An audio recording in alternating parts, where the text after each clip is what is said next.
Hello po! Welcome po dito sa aking vlog. Si Tita. Ay, ito, nag-aalmusal pa lang po si Tita. Alam niyo ba kung ano itong almusal ko? Siyempre, dahil walang maulam si Tita, walang, basta walang ulam si Tita. Ang aking pagkain ngayon ay kape na malinagyan ng kanin. So, ito po. Kanin na may kape. Masarap ito, guys. Ayan.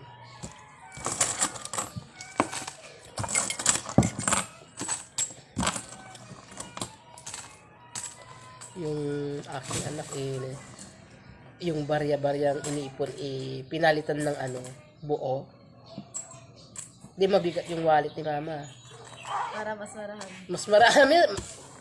Inutakan pa ako ng bata.